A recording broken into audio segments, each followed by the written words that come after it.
Many even suspected that the story inside was real. In 1845, two ships of the British Royal Navy attempted to navigate the Arctic Ocean, trying to open a new route to Asia. According to the plan, they were supposed to reach their destination in 2 weeks. Just at this exciting moment, a healthy crew member suddenly started coughing up blood.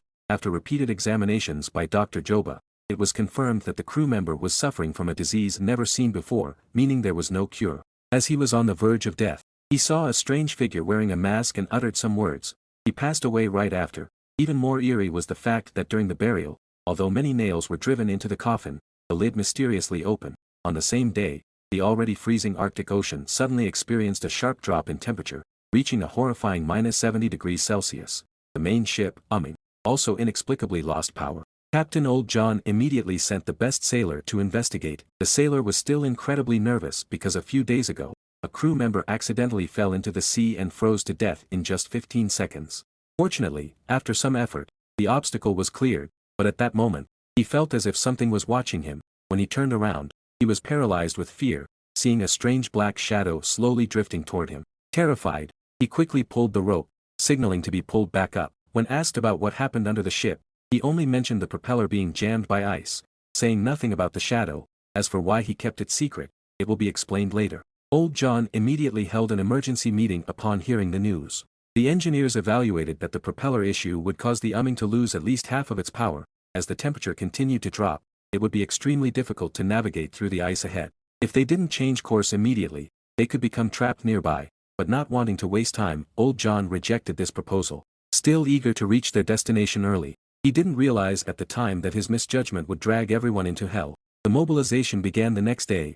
Now is our moment. We must press on for our honor. I will not stop. At first, with the crew's fiery spirit, everything seemed to go well, but as the temperature continued to drop, the ice on the sea grew thicker. Despite trying every method they could think of, each step forward became increasingly difficult, until one morning, when Old John woke up and saw the vast white wasteland before him, the ship was truly stuck.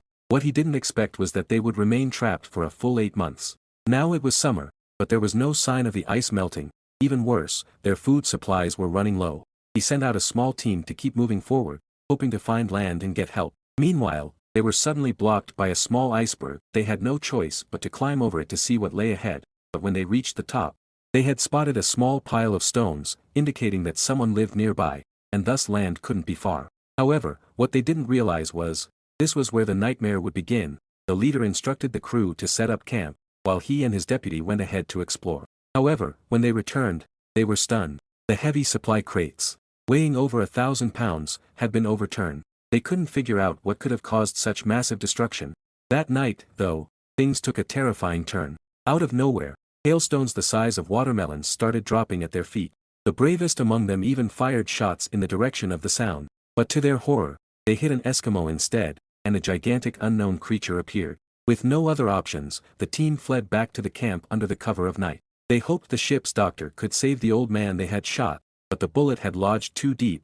In his final moments, the old man whispered a secret to his daughter. No one paid attention to it at the time, but little did they know that this would open the gates to the abyss in the frozen land. The second-in-command, Lafu, worried that the old man's tribe might seek revenge. He tried to console the daughter, promising a proper burial for her father, but her expression remained cold. She even warned them to leave immediately, or else everyone would die. This filled Lafu with a sense of dread, but his men didn't grasp the seriousness of the situation. While burying the old man, one of the crew members, Ansa, revealed his greedy nature by looting the body and carelessly tossing it into an icy hole instead of performing a respectful burial.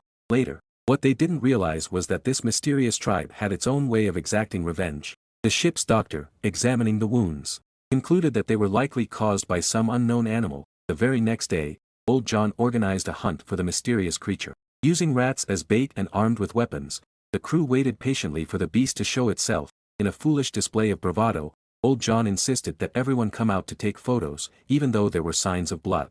Regrettably, no one noticed the danger at the time, and as soon as they returned to their tents, tragedy struck.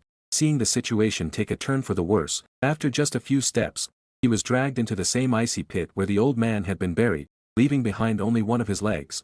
No one knew what the terrifying creature was or if it would return, but Old John's funeral quickly became the most urgent matter. Ergu quietly waited there, crouched on the bed. Lafu proceeded with his plans, while Ergu completed his task.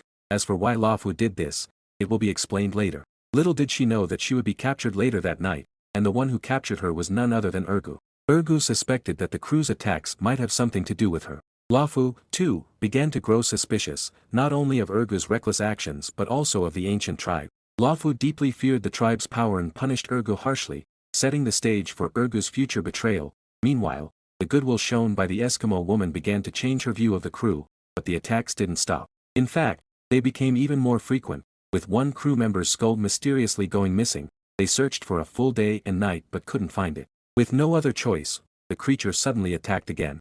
The creature tore off a piece of his leg. He lured the creature to a high point, threw his oil lamp at it, and set the beast on fire. With the help of his teammates, the creature finally disappeared into the white mist, but the relief didn't last long. To their horror, the sailor's wound began to rot at an alarming rate, with black gas visibly corroding his flesh. There was no choice but to amputate the limb. Just when they thought things couldn't get worse, the next discovery plunged everyone into despair. Several crew members' gums had turned a sickly black and purple, and even old John's pet monkey couldn't survive. That door to salvation seemed further away than ever.